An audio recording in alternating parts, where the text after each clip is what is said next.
ನಾವು ಸುಮಾರು ಜನ ಇನ್ಕ್ಲೂಡಿಂಗ್ ಡಾಕ್ಟರ್ಸ್, ನಾವು ಫಸ್ಟ್ ಹೇಳೋದು ನನಗೆ ಕಾಯಿಲೆ ಬರೋದಿಲ್ಲ, ಯಾಕಂದ್ರೆ ನಾನೆಲ್ಲ ಯೋಗ ವ್ಯಾಯಾಮ ಮಾಡ್ತಾಯಿದ್ದೀನಿ, ವಾಕಿಂಗ್ ಮಾಡ್ತಾಯಿದ್ದೀನಿ, ಸ್ವಿಮ್ಮಿಂಗ್ ಮಾಡ್ತಾಯಿದ್ದೀನಿ, ಆಹಾರ ಚೆನ್ನಾಗಿ ತೊಗೊಳ್ತಾ ಇದ್ದೀನಿ, ಟೈಮಿಗೆ ನಿದ್ರೆ ಇದೆ. ಬಟ್ ಎಲ್ಲರಿಗೂ ಇವತ್ತು ಸ್ಟ್ರೆಸ್ ಇದೆ. ನಮ್ಮ ದೇಶದಲ್ಲಿ ನಾವು ಹೇಳ್ತೀವಿ ಹೆಂಗಸರಿದ್ರೆ ಹೇಗಪ್ಪ ಮೈ ಮುಟ್ಟೋದು ಅಂತಂದು. ಈವನ್ ವಿದೇಶದಲ್ಲೂ ಅದೇ ತೊಂದರೆ ಇರೋದು, ಎಲ್ಲ ಕಡೆನೂ ಅಷ್ಟೇ. ಬಟ್ ನಮ್ಮ ಲಾ ಏನು ಹೇಳ್ತೆ, ಗುಡ್ ಸ್ಯಾಮರಿಟನ್ ಲಾ ಅಂತಂದು. ಅದ್ರಲ್ಲಿ ಏನಂತಂದರೆ ನಮ್ಮ ಇಚ್ಛೆ ಇರೋದು ಒಳ್ಳೆಯ ಕಾರ್ಯ ಮಾಡಲಿಕ್ಕೆ. ಸೊ ನಾವು ಕೈಯಲ್ಲಿ ಇಡೋದು ಜೀವ ಉಳಿಸ್ಲಿಕ್ಕೆ, ಮತ್ತು ಬೇರೆ ಯಾವ ಕಾರಣಕ್ಕೂ ಅಲ್ಲ. ಈಗ ನೀವು ರಿಮೋಟ್ ಕಂಟ್ರೋಲ್ ಒತ್ತಬೇಕಾದ್ರೆ ಕೆಲಸ ಮಾಡಲಿಲ್ಲ ಅಂದರೆ ಏನು ಮಾಡಿದ್ರಿ? ಫಸ್ಟ್ ಬಡ್ದಿದ್ದು ಅದೇ ನಿಮ್ಮದು ಫಸ್ಟ್ CPR.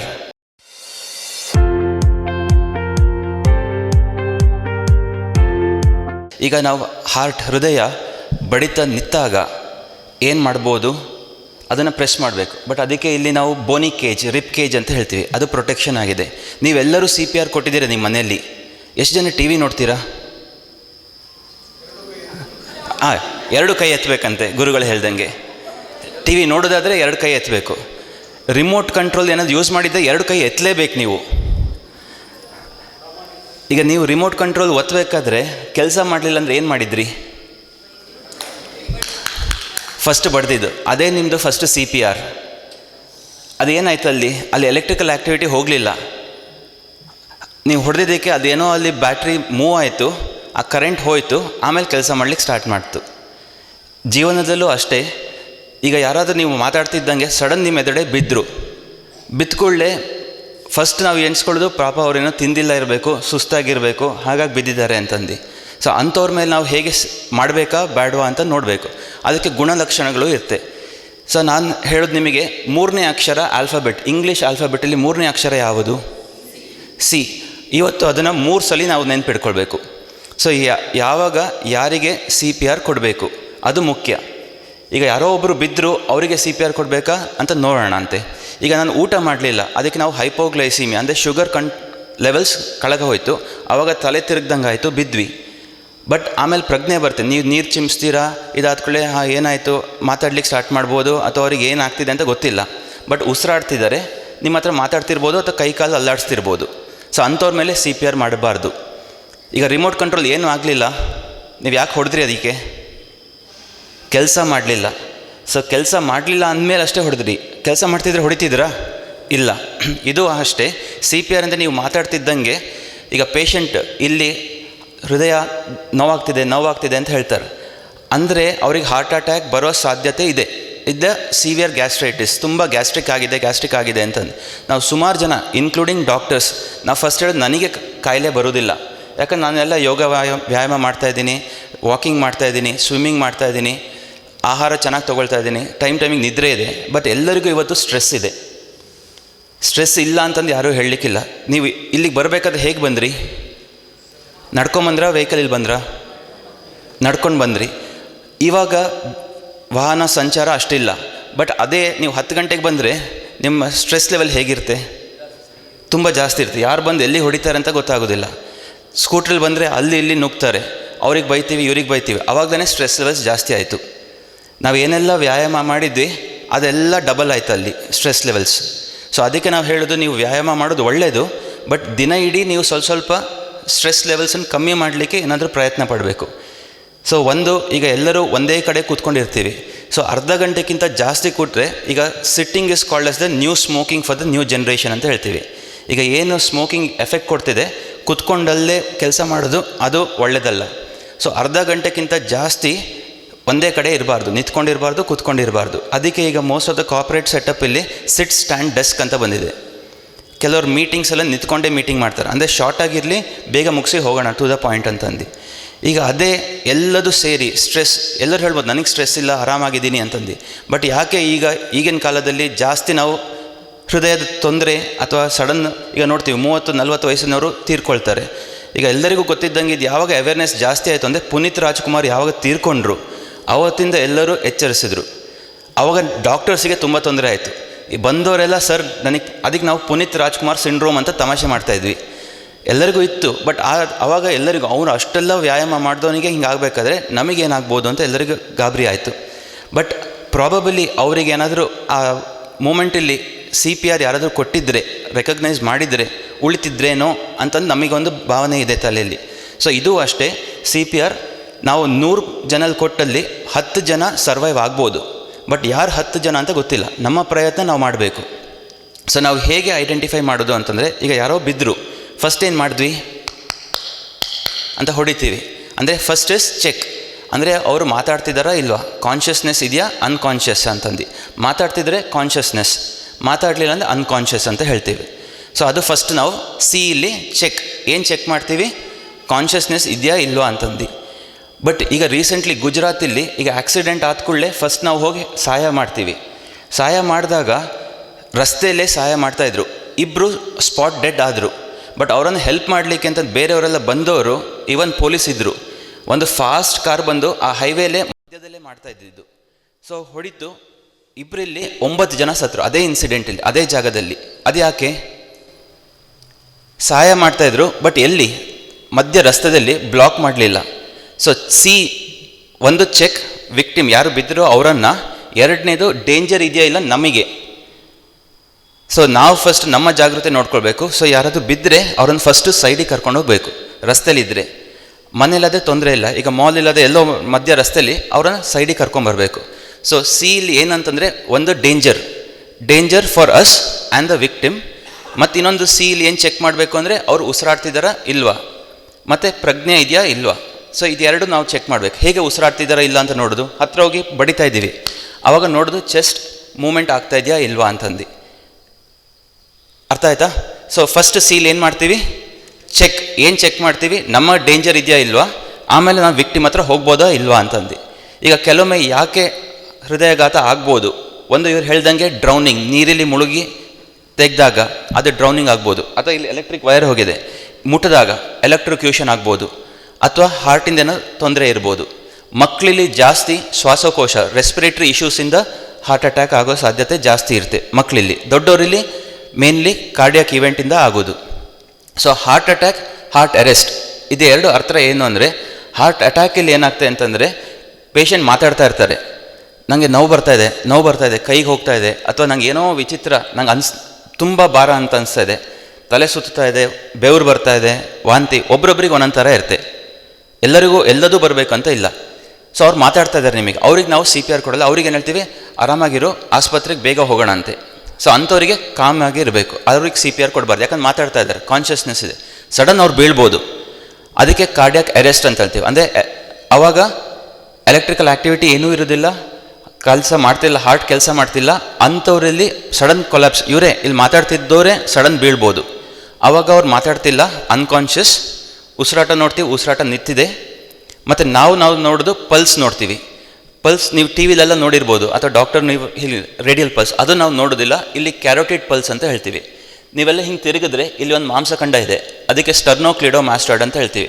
ಇಲ್ಲಿ ಧ್ವನಿ ಪೆಟ್ಟಿಗೆ, ಅದು ಎರಡರ ಮಧ್ಯದಲ್ಲಿ, ಇದು ಧ್ವನಿ ಪೆಟ್ಟಿಗೆ, ಇದು ಮಾಂಸಖಂಡ, ಅದ್ರ ಎರಡು ಮಧ್ಯ ಅಲ್ಲಿ ನೀವು ಹಿಂಗೆ ಪ್ರೆಸ್ ಮಾಡಿದ್ರೆ ಪಲ್ಸ್ ಸಿಗ್ತಿದೆಯಾ, ಪಟ ಪಟ ಪಟ ಅಂತ ಹೊಡಿತಿದೆಯಾ. ಇದು ಧ್ವನಿ ಪೆಟ್ಟಿಗೆ, ಅಲ್ಲಿಂದ ಹಿಂಗೆ ಸೈಡ್ ಮಾಡಿ ಈ ಮಾಂಸಖಂಡ ಮುಂದೆ ಇರಬೇಕು. ಸೊ ಅದು ಕ್ಯಾರೋಟಿಡ್ ಪಲ್ಸ್ ಅಂತಂದು. ಯಾವಾಗಲೂ ಅದನ್ನು ನಾವು ನೋಡೋದು, ಇದನ್ನು ನಾವು ನೋಡೋದಿಲ್ಲ ಯಾರಾದ್ರೂ ಕೊಲಾಪ್ಸ್ ಬಿದ್ದಾಗ. ಯಾಕೆಂದರೆ ಇದು ಸೆಂಟ್ರಲ್ ಪಲ್ಸ್ ಅಂತ ಹೇಳ್ತೀವಿ, ಇದು ಪೆರಿಫೆರಲ್ ಪಲ್ಸ್. ಬಟ್ ನಿಮಗೆ ಅಷ್ಟು ಗೊತ್ತಾಗೋದಿಲ್ಲ, ಯಾಕಂದ್ರೆ ಟೆನ್ಷನಲ್ಲಿ ನೀವು ಇಲ್ಲಿ ಮುಟ್ಬೋದು. ಅದಕ್ಕೆ ನಾವು ನಿಮಗೆ ಹೇಳೋದು ಪಲ್ಸ್ ಮುಟ್ಬೇಕಂತ ಇಲ್ಲ, ಕಾನ್ಷಿಯಸ್ನೆಸ್ ಇದೆಯಾ ಇಲ್ಲ ಅಂತ ನೋಡಿ. ಎರಡನೇದು ನಮ್ಮ ಸರೌಂಡಿಂಗ್ಸ್ ನೋಡೋದು, ನಮ್ಮ ಆರಾಮಾಗಿದ್ದೀವ, ಡೇಂಜರ್ ಏನೂ ಇಲ್ಲ ಅಲ್ಲ ಅಂತಂದು.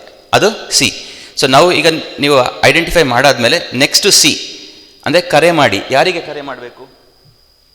ಈಗ ನಿಮ್ಮ ಫೋನ್ ಇರ್ಬೋದು, ಈಗ ನೆರೆಹೊರೆ ಯಾರು ಇದ್ದರೆ ಅವರನ್ನು ಹೇಳಿ, ನೀವು ಗ್ರೀನ್ ಶರ್ಟ್ ಹಾಕೊಂಡವ್ರೆ, ನೀವು ಕಾಲ್ ಮಾಡ್ಬೋದಾ. ಬಟ್ ಯಾರಿಗೆ ಕರೆ ಮಾಡಬೇಕು? ಈಗ ನೀವು ಸ್ಕಾರ್ಪಿಯೋ ಕಾರ್ ನೋಡಿರ್ಬೋದು ಶಿವಮೊಗ್ಗದಲ್ಲಿ, 112 ಅಂತ ಬರೆದಿದ್ದಾರೆ. ಸೊ ಅಂಥದಕ್ಕೆ ಕರೆ ಮಾಡ್ಬೋದು. ಇಲ್ಲಾಂದರೆ ನಿಮ್ಮ ಮೊಬೈಲ್ ಫೋನ್ ನಿಮ್ಮದು ಕೆಲಸ ಮಾಡಲಿಲ್ಲ, ಬೇರೆ ಯಾರ್ದು ಲಾಕ್ ಆಗಿದೆ, ಈಗೆಲ್ಲ ಪಿನ್ ಎಲ್ಲ ಮಾಡಿರ್ತೀವಿ, ಅಥವಾ ಪ್ಯಾಟರ್ನ್, ಫಿಂಗರ್ ಪ್ರಿಂಟ್ ಕೆಲಸ ಮಾಡಲಿಲ್ಲ ಅಂದರೆ 5 ಸಲ ಪವರ್ ಬಟನ್ ಒತ್ತಿದ್ರೆ ಎಮರ್ಜೆನ್ಸಿ ನಂಬರ್ 112ಗೆ ಡಯಲ್ ಆಗ್ತೆ. ಕಂಟಿನ್ಯೂಸ್ ಆಗಿ 5 ಸಲ ಪ್ರೆಸ್ ಮಾಡಿ, 1 2 3 4 5.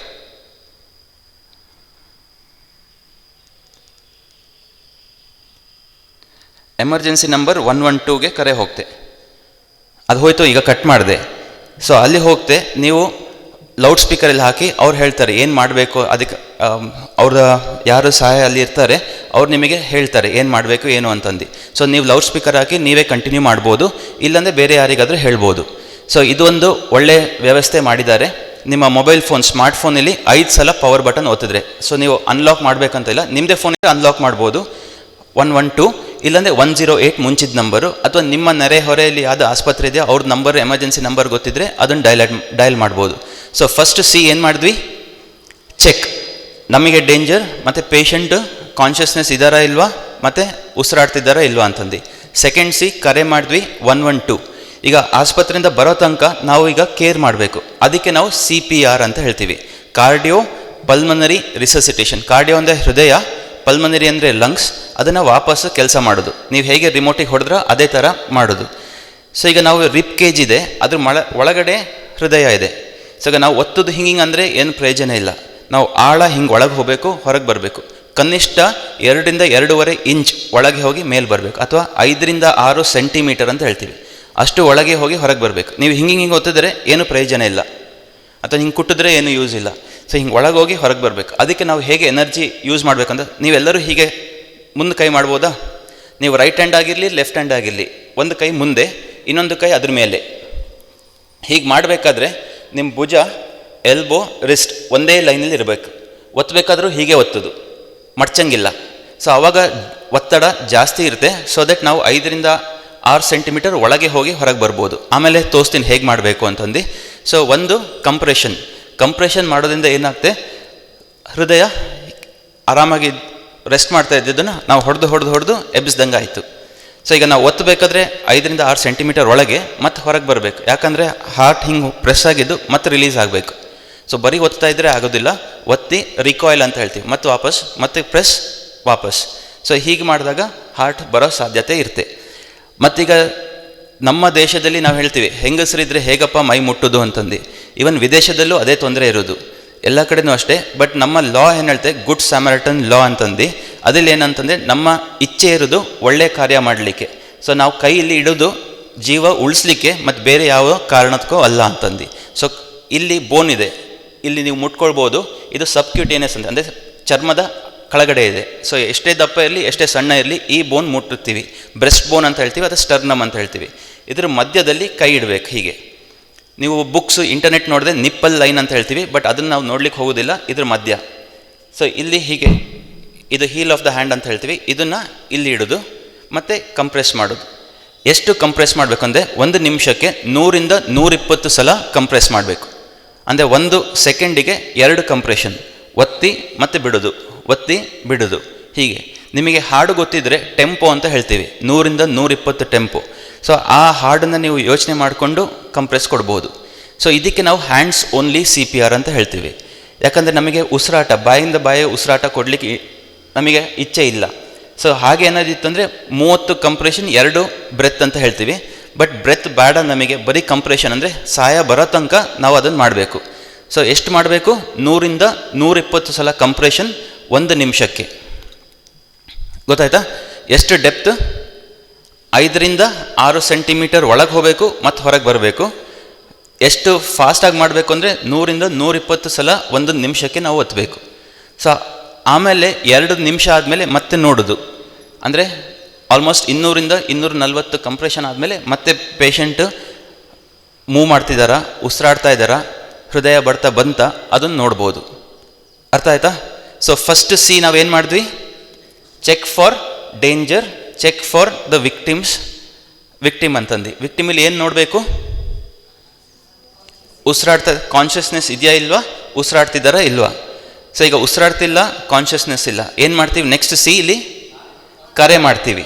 ಯಾರನ್ನು ಕರೆ ಮಾಡ್ತೀವಿ, ನಿಯರ್ ಬೈ ಹಾಸ್ಪಿಟಲ್, ಇಲ್ಲಾಂದರೆ 112 108. ನೆಕ್ಸ್ಟ್ ಸೀಲ್ ಏನು ಮಾಡ್ತೀವಿ, ಕೇರ್, CPR ಕೊಡೋದು.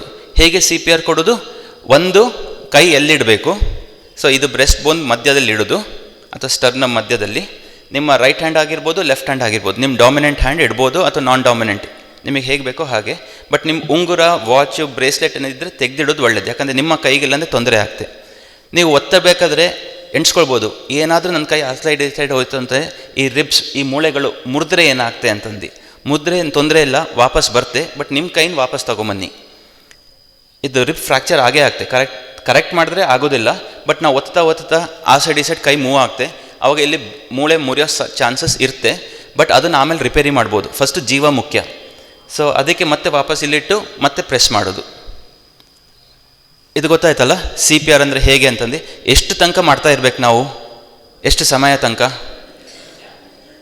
2 ನಿಮಿಷ ಆದಮೇಲೆ ಮತ್ತೆ ಚೆಕ್ ಮಾಡಬೇಕು. ಬಟ್ ಹಾಗೆ ಅವ್ರು ವಾಪಸ್ ಬರಲಿಲ್ಲ, ಜೀವ ಬರಲಿಲ್ಲ, ಎಷ್ಟು ತನಕ ಮಾಡ್ತಾ ಹೋಗ್ಬೋದು?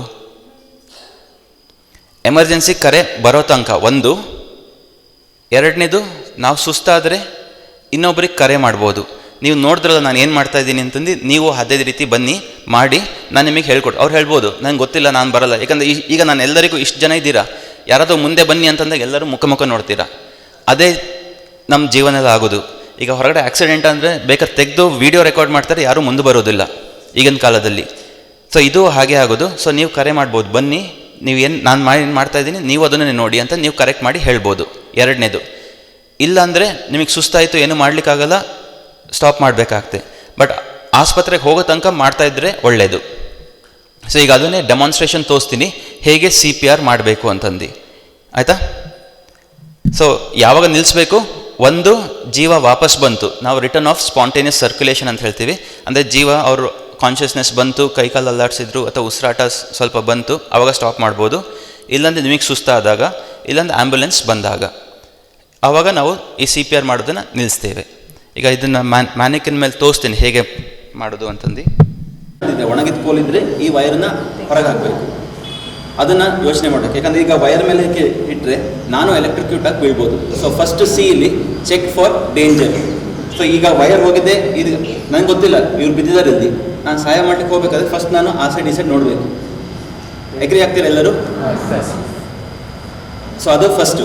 ಈಗ ಓಕೆ, ಇದು ಎಲೆಕ್ಟ್ರಿಕ್ ವೈರ್, ಈಗ ಸಹಾಯ ಯಾರೂ ಇಲ್ಲ, ಎಳಿಬೇಕು. ಫಸ್ಟ್ ನಾವು ಎಲೆಕ್ಟ್ರಿಕ್ ಆಫ್ ಮಾಡಬೇಕು, ಮತ್ತು ಕರೆ ಮಾಡಬೇಕು, ಹಿಂಗೆ ಎಲೆಕ್ಟ್ರಿಕ್ಯೂಷನ್ ಆಗಿದೆ, ನೀವು ಬನ್ನಿ ಅಂತಂದು.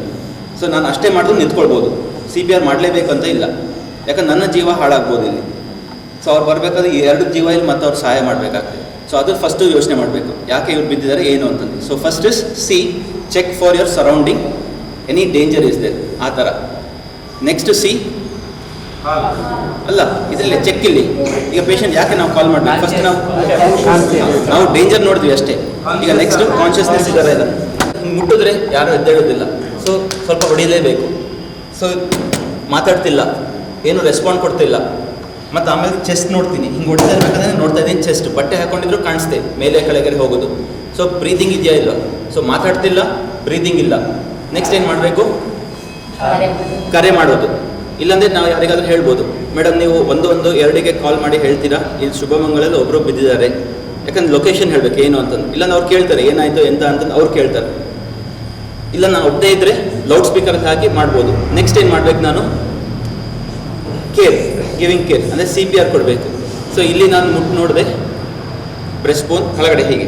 ಸೊ ಹೀಗೆ ಮುಟ್ಟು ನೋಡಿದೆ, ಇದು ಕೆಳಗೆ ಬಂತು, ಇಲ್ಲಿ ಹೊಟ್ಟೆ ಹತ್ರ ಅಲ್ಲಿ ಮುಗಿತಾ ಮೂಳೆ, ಅದ್ರ ಮಧ್ಯದಲ್ಲಿ ನಾನು ಇಡಬೇಕು ಕೈ. ಇದನ್ನು ಇಲ್ಲಿ ಮಧ್ಯದಲ್ಲಿ ಇಡ್ತೀನಿ. ನನ್ನ ರಿಸ್ಟ್, ಎಲ್ಬೋ, ಶೋಲ್ಡರ್ ಒಂದೇ ಲೈನಲ್ಲಿ ಇರಬೇಕು. ನಾನ್ ಡಾಮಿನೆಂಟ್ ಹ್ಯಾಂಡ್ ಹೀಗೆ ಇಟ್ಟೆ. ಈ ಬೆರಳು ಕೆಲವರು ಹೀಗೆ ಮಾಡ್ತಾರೆ, ಹೀಗೆ ಮಾಡಿದ್ರೆ ಏನಾಗ್ತದೆ, ಈ ಮೂಳೆ ತಾಗಿದಾಗ ನಿಮಗೆ ನೋವು ಆಗ್ತದೆ. ಸೊ ಹಿಂಗೆ ಉದ್ದ ಇಟ್ಟರೆ ಒಳ್ಳೆಯದು. ಹೀಗೆ ಇಂಟರ್ಲಾಕ್ ಮಾಡಿ ನಾನು ಮುಂದೆ ಬರ್ತೀನಿ, ಯಾಕಂದರೆ ಇಲ್ಲ ಪೇಷಂಟಿನ ಕೈ ಇದೆ. ಇದೀಗ ಮ್ಯಾನಿಕಿನ್ ಗೊಂಬೆ ಇರ್ಬೋದು, ಬಟ್ ನಿಜವಾಗಿ ಇಲ್ಲಿ ಕೈ ಇದೆ. ಸೊ ನಾನು ಹೀಗೆ ಬಂದೆ ಮುಂದೆ, ನಾನು ಮುಂದೆ ಬರಬೇಕು. ಸೊ ನಂದು ರಿಸ್ಟ್, ಎಲ್ಬೋ, ಶೋಲ್ಡರ್ ಒಂದೇ ಲೈನಲ್ಲಿದೆ. ಮತ್ತು ಕಂಪ್ರೆಷನ್ ಡೆಪ್ತ್ ಎಷ್ಟು ಹೋಗಬೇಕು? 2 ರಿಂದ 2.5 ಇಂಚ್, ಇಲ್ಲಾಂದರೆ 5 ರಿಂದ 6 ಸೆಂಟಿಮೀಟರ್. ಮತ್ತು ಎಷ್ಟು ಫಾಸ್ಟ್ ಮಾಡಬೇಕು? 100 ರಿಂದ 120. ಕೈ ಬೆಂಡ್ ಮಾಡ್ಬೋದಾ? ಮಾಡಬಾರ್ದು. ಕರೆಕ್ಟ್ ಮಾಡ್ತಿದ್ದೀನಾ? ಬರೀ ಮೇಲೆ ಒತ್ತಾ ಇದ್ದೀನಿ ಅಷ್ಟೇ. ಸೊ ಹೃದಯಗೇನು ಒತ್ತಡ ಬೀಳ್ತಿಲ್ಲ. ನೆಕ್ಸ್ಟು ಇದು ತುಂಬ ಸ್ಲೋ ಆಯಿತು, ಯೂಸ್ ಇಲ್ಲ.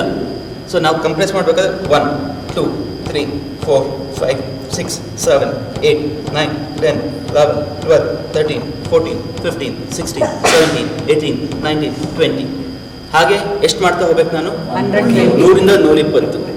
ಸೊ ಹಾಗೆ ಮಾಡ್ತಿದ್ದಾಗ ನೀವು ನೋಡಿದರೆ ಪ್ರೆಸ್ ಮಾಡ್ತಾ ಇದ್ದೀನಿ ಮತ್ತು ರಿಕಾಯಿಲ್ ಆಗ್ತಾ ಇದೆ, ಪ್ರೆಸ್ ಮಾಡೋದು ರಿಕಾಯಿಲ್. ಸೊ ಅದು ಆಗಬೇಕು. ಈಗ ಸಣ್ಣ ಮಗು ಇತ್ತು ಅಂತಂದರೆ ನನ್ನ ಕೈ ದೊಡ್ಡದಿದ್ರೆ ಒಂದೇ ಕೈ ಯೂಸ್ ಮಾಡೋದು. ಪ್ರೊಸೀಜರ್ ಸೇಮೇ, ಒಂದೇ ಕೈ ಯೂಸ್ ಮಾಡ್ತೀನಿ. ಯಾಕಂದ್ರೆ ಅವ್ರ ಚೆಸ್ಟ್ ಸಣ್ಣದಿರುತ್ತೆ, ನನ್ನ ಕೈ ದೊಡ್ಡದು. ಸೊ ಅವಾಗ ಒಂದೇ ಕೈ ಸಾಕು. 1 2 3. ಮಗು ಇದ್ದಾಗ, ದೊಡ್ಡವರಿದ್ದಾಗ 2 ಕೈ, ಒತ್ತಡ ಜಾಸ್ತಿ ಬೇಕಾಗ್ತದೆ. ಅದೇ ಸಣ್ಣ ಪಾಪು ಇತ್ತು, ಉಸಿರಾಡ್ತಿಲ್ಲ ಅಥವಾ ಅಳ್ತಿಲ್ಲ ಆ ಥರ, ಅವಾಗ ನಾವು ಬರೀ 2 ಫಿಂಗರ್ ಯೂಸ್ ಮಾಡ್ತೀವಿ. ಇಲ್ಲಾಂದರೆ 2 ಥಂಬ್ ಹಿಂಗೆ ಇಟ್ಕೊಂಡು ಹಿಂಗೆ ಕಂಪ್ರೆಸ್ ಮಾಡ್ತೀವಿ. ಜಾಗ ಒಂದೇ, ಮೆಥಡ್ ಡಿಫ್ರೆಂಟ್. ಸಣ್ಣ ಪಾಪು ಇದ್ದಾಗ 2 ಹೆಬ್ಬೆರಳು, ಇಲ್ಲ ಅಂತಂದರೆ 2 ಬೆರಳು. ಸೊ ಇದನ್ನು ನಾವು ಮಾಡ್ತೀವಿ. ಇನ್ನೊಂದು ಸ್ವಲ್ಪ ದೊಡ್ಡವರು ಅಲ್ಲಿದ್ದಾರೆ ಮಕ್ಕಳು, ಅವರ ಹೃದಯ ಇದು ಚೆಸ್ಟ್ ಸಣ್ಣದು, ಒಂದೇ ಕೈ ಯೂಸ್ ಮಾಡ್ತೇನೆ. ದೊಡ್ಡವರಾದಾಗ 2 ಕೈ. 1 2 3 4 5 6 7 8 9 10 11 12 13 14 15 16 17 18 19 20. ಸೊ ಹೀಗೆ ನಾನು ಎಷ್ಟು ಕಂಟಿನ್ಯೂ ಮಾಡ್ತಾ ಹೋಗಬೇಕಾಗುತ್ತೆ. ಒಂದು ನಾನು ಸುಸ್ತಾಗೋ ತನಕ, ಇಲ್ಲಾಂದರೆ ಆ್ಯಂಬುಲೆನ್ಸ್ ಬರೋ ತನಕ. ಅವ್ರು ಕೇಳ್ತಾರೆ ಎಷ್ಟು ನಿಮಿಷದಿಂದ ಮಾಡ್ತಾ ಇದ್ದೀರಾ ಅಂತ. ಸೊ ನೀವು ಅವಾಗ ಒಂದು 100 ಅಂತ ಮಾಡಿದರೆ, ಸಾಧಾರಣ ನಾನು ಆಲ್ಮೋಸ್ಟ್ ಒಂದು 3 ನಿಮಿಷದಿಂದ, ಅಂದರೆ 300 ಮಾಡಿದರೆ ಅರೌಂಡ್ 3 ನಿಮಿಷ. ಅವ್ರಿಗೆ ಗೊತ್ತಾಗ್ತದೆ ಅವಾಗ ಎಷ್ಟು ನಿಮಿಷದಿಂದ ಈ ಪೇಷಂಟು ಅನ್ಕಾನ್ಷಿಯಸ್ ಆಗಿದ್ದಾರೆ ಅಂತ. ಸೊ ಅವರ ಟ್ರೀಟ್ಮೆಂಟ್ ಡಾಕ್ಟರಿಗೆ ಹೇಳ್ಬೋದು. So most of the outside ಹಾಸ್ಪಿಟ್ಲಿಗೆ ಇದು ಉತ್ತಮ. ಯಾಕಂದರೆ ಇಂದ ಹಾಸ್ಪಿಟ್ಲ್ ಏನು ಮಾಡ್ತೀವಿ, ಅಲ್ಲಿ ಇದು ಪೇಷಂಟ್ ಬಂದಾದ್ಮೇಲೆ CPR ಕೊಟ್ಟಾದ್ಮೇಲೆ ಶಾಕ್ ಕೊಡ್ತೀವಿ, ಡಿಫಿಬ್ರಿಲೇಟರ್ ಅಂತ ಕೇಳಿರ್ಬೋದು. ಈಗಾಗಲೇ ನಮ್ಮ ಗೌರ್ಮೆಂಟ್ ಅವರು ಡಿಫಿಬ್ರಿಲೇಟರ್ ಕೊಡ್ತೀವಿ ಅಂತ ಹೇಳಿದ್ದಾರೆ, AED ಅಂತಂದು, automated external defibrillator. ಅದೇನಂದರೆ shock. Public ಅವರು ಗೊತ್ತಿದ್ದರೆ ಕೊಡ್ಬೋದು. ಅದಲ್ಲಿ 2 ಪ್ಯಾಡ್ ಬರುತ್ತೆ, ಒಂದು ಇಲ್ಲಿ ಇಡಬೇಕಾಗುತ್ತೆ, ಇನ್ನೊಂದು ಇಲ್ಲಿ. ಅದಾದಮೇಲೆ ಅದು ಇಟ್ಟು ನೀವು CPR ಕಂಟಿನ್ಯೂ ಮಾಡಬೇಕು. ಅದು ಮೆಷಿನ್ ಓದ್ತೆ, ಅವಾಗ ಹೇಳ್ತೆ shock need to be delivered ಅಂತ ಹೇಳ್ತೆ, ಅದು ಪ್ರಾಂಪ್ಟ್ ಕೊಡ್ತೆ. ಆವಾಗ ನೀವು ಹೇಳಬೇಕು ಆಲ್ ಕ್ಲಿಯರ್ ಅಂತಂದು. ಸೊ ಎಲ್ಲರೂ, ಯಾಕಂದರೆ ಮುಟ್ಟಿದ್ರೆ ನಿಮಗೆ ಶಾಕಾಗಿ ಬೀಳೋ ಸಾಧ್ಯತೆ ಇರುತ್ತೆ. ಸೊ ಎಲ್ಲರೂ ನೆರೆಹೊರೆಯವರೆಲ್ಲ ಅಥವಾ ಹೊರಗೆ ಹೋಗಿ ಆಮೇಲೆ ಶಾಕನ್ನು ಡೆಲಿವರ್ ಮಾಡ್ತೀವಿ. ಮತ್ತೆ ಅದು ಹೇಳ್ತೆ ಅನಲೈಸಿಂಗ್ ರಿದಮ್ ಅಂತ ಹೇಳ್ತೆ, ಅದನ್ನು ಕಂಟಿನ್ಯೂ CPR ಅಂತ ಮತ್ತೆ ಕಂಟಿನ್ಯೂ ಮಾಡ್ತಾ ಹೋಗಬೇಕು. 2 ನಿಮಿಷಕ್ಕೆ ಅದನ್ನು ಅನಲೈಸ್ ಮಾಡ್ತಾ ಹೋಗ್ತೆ. ಬಟ್ ಇದು ಶಿವಮೊಗ್ಗಕ್ಕೆ ಬರೋದು ಇನ್ನೊಂದು ಸ್ವಲ್ಪ ಸಮಯ ತಗೊಳ್ತೆ. ಬಟ್ ಮೆಟ್ರೋದಲ್ಲಿ 5 ಸ್ಟಾರ್ ಹೋಟೆಲ್, ಏರ್ಪೋರ್ಟ್ ಮತ್ತು ಮೆಟ್ರೋ ಸ್ಟೇಷನ್ ಅಂಥದ್ದೆಲ್ಲ ಇದೆ. ಈಗ ಬೆಂಗಳೂರಲ್ಲೆಲ್ಲ 5 ಸ್ಟಾರ್ ಹೋಟೆಲಲ್ಲಿ, ಏರ್ಪೋರ್ಟಲ್ಲಿ ನೀವು ನೋಡಿರ್ಬೋದು, ಕೆಂಪು AED ಅಂತ ಬರ್ದಿರ್ತಾರೆ. ನೆಕ್ಸ್ಟ್ ಟೈಮ್ ನೀವೆಲ್ಲಾದ್ರೂ ಹೋದರೆ ಮಾಲಲ್ಲಿ, ಕೆಲವೊಂದು ಮಾಲ್ಸಲ್ಲಿ ಇದೆ AED, ಆಟೋಮೇಟೆಡ್ ಎಕ್ಸ್ಟರ್ನಲ್ ಡಿಫಿಬ್ರಿಲೇಟರ್. ಅಂದರೆ CPR ಮಾಡಲೇಬೇಕು, ಅದರ ಜೊತೆ ಶಾಕ್ ಕೊಡಲಿಕ್ಕೆ ಅದೊಂದು ಯಂತ್ರ. ಸೊ ಅದನ್ನು ಒಂದು ಪ್ಯಾಡ್ ಅಲ್ಲೇ ಬರ್ದಿರ್ತಾರೆ ಎಲ್ಲೆಲ್ಲಿ ಅಣಿಸ್ಬೇಕು ಅಂತಂದು, ಅದನ್ನು ಇಲ್ಲೇ ಅಣಿಸೋದು ಒಂದು, ಇನ್ನೊಂದು ಇಲ್ಲಿ ಅಣಿಸೋದು. ಅದಾದಮೇಲೆ ಆನ್ ಮಾಡಬೇಕು ಮೆಷಿನ್. ಅವಾಗ ಅದು ಹೇಳ್ತೆ analysing rhythm, do not touch the patient ಅಂತಂದು. ಅವಾಗ ಪೇಷಂಟನ್ನು ಮುಟ್ಬಾರ್ದು.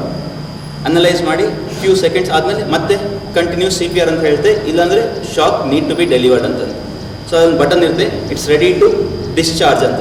ಆ ಬಟನ್ ಒತ್ತೋಕ್ಕಿಂತ ಮುಂಚೆ ಎಲ್ಲರೂ I am clear, all clear ಅಂತ ನಾವು ಹೇಳೋದು ಯೂಶಲಿ. ಅಂದರೆ ನಾನು ಮುಟ್ತಿಲ್ಲ ಪೇಷಂಟು ಅಥವಾ ಅವ್ರ ಹಾಸಿಗೆನ. ಈಗ ಮನೇಲಿ ಅದು ಆಸ್ಪತ್ರೆಯಲ್ಲಿ ಇದ್ದಾಗ ಮೆಟಲ್ ಹಾಸಿಗೆ ಇರ್ಬೋದು, ಕಾಟ್, ಅದನ್ನು ಮುಟ್ಟಿದ್ರೆ ನಮಗೆ ಶಾಕ್ ಬರುತ್ತೆ. ಸೊ ಅದನ್ನೆಲ್ಲ ಕ್ಲಿಯರ್ ಮಾಡ್ಕೊಂಡು ಆಮೇಲೆ ಶಾಕ್ ಡೆಲಿವರ್ ಮಾಡ್ಬೋದು. ಬಟ್ ಅದು ಇಲ್ಲ ಈಗ ಶಿವಮೊಗ್ಗದಲ್ಲಿ. ಸೊ ನಾವೇನು ಕಲಿಬೇಕು ಅಂತಂದರೆ, ಫಸ್ಟು ಐಡೆಂಟಿಫೈ ಮಾಡೋದು, C check for danger, next is check for the patient, consciousness ಇದೆಯಾ, ಉಸಿರಾಡ್ತಾ ಇದ್ದಾರಾ ಇಲ್ಲ. ನೆಕ್ಸ್ಟ್ ಸಿ ಇಸ್ ಕಾಲ್, ಕರೆ ಮಾಡಿ. ಯಾರಿಗೆ? 112 ಅಥವಾ 108. ಮತ್ತು ಹೇಳ್ಕೊಟ್ಟೆ 5 ಸಲ ಬಟನ್ ಪ್ರೆಸ್ ಮಾಡಿದ್ರು ಡೈರೆಕ್ಟ್ ಎಮರ್ಜೆನ್ಸಿ ನಂಬರಿಗೆ ಹೋಗಿ. Next C give care, deliver CPR. Wrist, elbow, shoulder, same to 120 beats per minute. ಯಾರಾದರೂ ಪ್ರಾಕ್ಟೀಸ್ ಮಾಡ್ಲಿಕ್ಕೆ ಬರ್ತೀರಾ?